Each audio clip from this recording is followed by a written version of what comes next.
be me, Terri Silverstone. So my mother,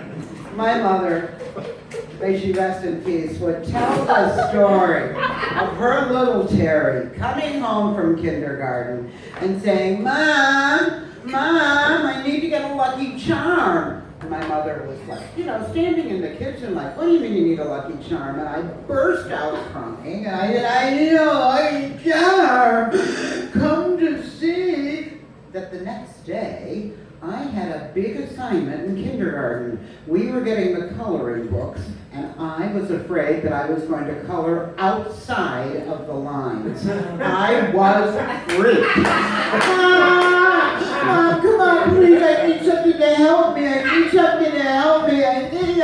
as I was jumping up and down, the little tooth that had been loose for the past 3 weeks right in the front of my mouth dropped out of my mouth and fell on the floor. And I screamed, Lucky tooth! Lucky tooth! And I bent down and I picked up this little bloody tooth, rinsed it off, polished it up, and slept with it really tight in my hand. And the next day I went to kindergarten with my little tooth right in my hand, grabbed my crayon in the other, and wham! Right in the lines. I am telling you, there wasn't a smear anywhere. And that, my friends, was the beginning of my good luck charms. Anything I had that needed help, I had a good luck charm for it. I had a little yellow barrette, and I would put that on the side of the sink because I didn't want to get the soap in my eyes when I washed my hair. I had little tiny frog leg that I put on my keychain, and I carried that on my way to school every day, clutching it so that if I stepped on a crack, I wouldn't break my mother's back. I was guarded. This went all the way through grade school, all the way through the spelling test where I had my very special purple pen with the pom-pom. Yeah. That pen made every test an A for me. And then one day, I went from grade school to junior high, and I didn't need my Lucky Charms anymore. I was just fine. I went to grade school, I went to high school, I went to college, I graduated college, I moved away from home, I got my first job, I got another job, and then one day, as I started my new job, I decided I'd call my mom and tell her about it. Mom, I said, you know how I've been selling advertising for about 5 years? And she said, yeah, in the magazines, right? And I said, yeah. But I'm not going to sell in the magazines anymore. I'm going to sell advertising on television. She said, television? Like The Price is Right? Like The Cosby Show? And I said, that's right, except it's a new kind of television. And I told her that I had been hired at a new company, and the name of it was MTV. It stood for Music Television. Yeah. And my mother said, music on television? And I said, wait till you hear this, Mom. People come on the screen and they sing songs, or they play with their band, or they sing songs and play with their band. But it's not just them like on American Bandstand, standing and people dancing. Now they do a film and they play it along with their music, and they call it a music video. And my mother said, get out of here. It'll never make it. And I said, I hope it does. I work there. And I said, Mom, thinking about how things have changed, do you remember how I used to have all those good luck charms? I tell you, I wish I had some today.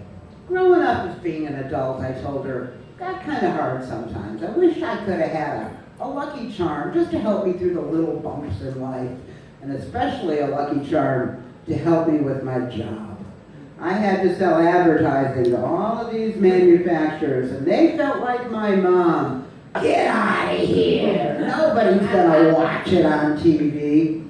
But my job was to sell the manufacturers advertising away from Cosby, away from The Price is Right, and on MTV. My mom and I ended our conversation, life went on, everything was fine, and a week went by, and all of a sudden I came home from work, and there was a big brown manila envelope in my mailbox. And I looked, and right on the upper left-hand side, it said, Rosie Silverstone. My mother had sent me something. Well, opened up the big envelope, and inside was another envelope. It was white. It was kind of puffy. And written on it was a note, and it said, My Terri, how much I love you. Here is a present, and I hope it brings you luck whenever you wear them. Wear them? What was in the envelope? Maybe a pair of socks? Maybe a pair of mittens? Maybe earrings, like wrapped, a little bit of tissue paper? And I opened up the envelope, and I took out a big, beautiful pair of red, silky, nylon, size large underpants. I'm talking about some drawers. I'm talking about these babies were grannies. They were just fabulous. They had pearls all over the waist, a little bit of a pearl on the side, and they were more than I could handle. And from one of the little legs was a little tag, and it said, J.C. Penney, Intimates,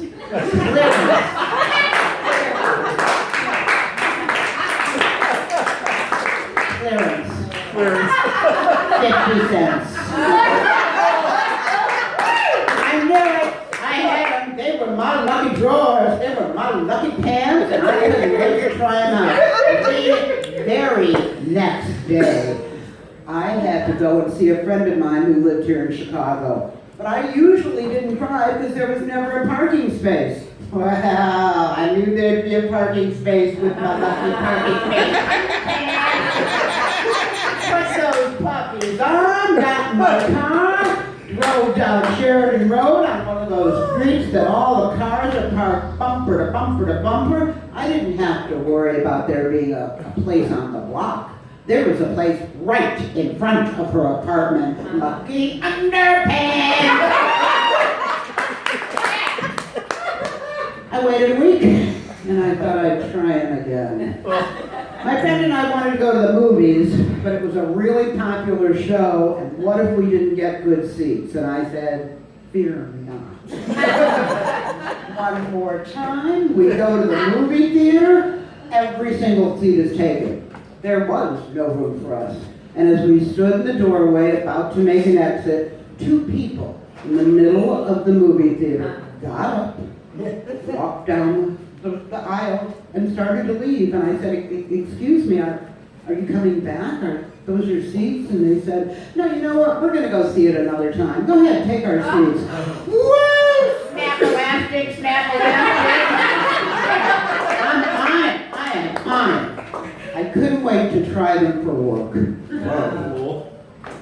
Took a couple of weeks, but it finally happened. My boss told me that I had to meet with the manufacturer of a very, very large shampoo company. This shampoo company did a lot of advertising, but the most that most people knew about them is that they were conservative, extremely conservative. Kind of like my mother with her Procter & Gamble. I mean, Price is Right. It was Procter & Gamble shampoo, and it was perfect, and it was a double conditioner. I was so nervous, I couldn't even tell you to begin with how nervous I was. But as the day for the meeting with the advertising manager came closer and closer, I read more and more about his business. I read more and more about the TV shows he'd been in. I found out everything about his consumers. I found out what kind of shampoo it was that they used for their shampoo. And finally, the day came. I got up in the morning, I ran out of my bed, I ran to the dryer, I pulled out my pink, purple pantsuit made out of pink, purple polyester, shook it out, threw it on the bed, went and did my makeup, my hair, I was ready. I then went to the drawer, opened up my underpants drawer, and they weren't there. Where are my lucky underpants? Where are my lucky reds? Pulled out. Underpants, years of underpants. Where were my new lucky underpants? I ran back to the dryer. Were they in the laundry? They weren't in the laundry. I looked under the bed. I looked everywhere. I had to get to work. I took an old gray pair, put them on. Put on my pantsuit, got in the car, went to work, and that's all she wrote, 10:30. I was there. I was waiting for Joe, the manufacturing guy, to come up the elevator in my building, and there he was, and I said, Joe, I'm Terri Silverstone, and we went to the conference room, and we talked for an hour and a half. And I told Joe all about MTV, and Joe told me all about his shampoo. And we talked about demographics, consumerism, and what makes people buy, and what makes people watch, and what does TV do, and why not radio? And every once in a while, Joe would just shake his head. Nope. Finally, at 11:45, Joe said to me, you know, Terri, I'm not going to buy it. I don't like it. I don't think it's going to make it. And I said, okay, Joe. That's how you feel. He said, you know what though? I would like to treat you to lunch. I said, all right. We got up and we walked down the hall over to the elevator, and when we got to the elevator, we saw a bunch of people from the floor. They were standing in front of the elevator waiting for the doors to open. But they weren't standing like most people stand in front of an elevator, you know, not looking at each other, not talking to each other, just standing at attention. They were all like hunched down. And they were like looking at something. And I heard this guy go, yeah. It's just nasty looking. Don't go near it. And I kind of pushed my way over and I said, what is it? And I looked down and there was this big red mound of material. And it had like little pearly things that were broken all over it. And there was like elastic hanging off of it. And I said, it looks like a pair of underpants to me. And everybody went, ew! Underpants, ew! And as I looked a little closer, I realized they were my underpants. I recognized the faded red cotton crotch.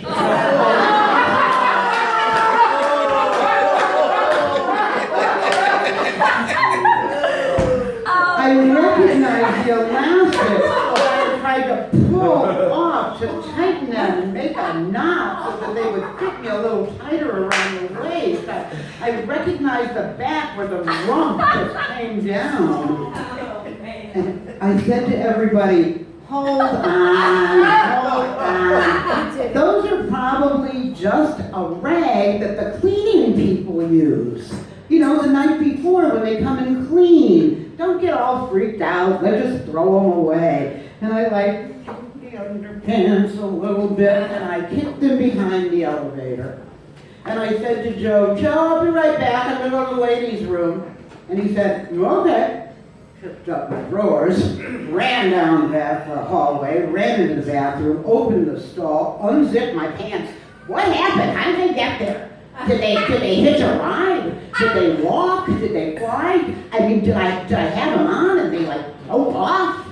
And no, my old ladies were still on, and I couldn't figure it out. But as I was looking, I realized there was something like in the middle of my lining of my pantsuit pants, and there was a blue sock in the middle of my slacks.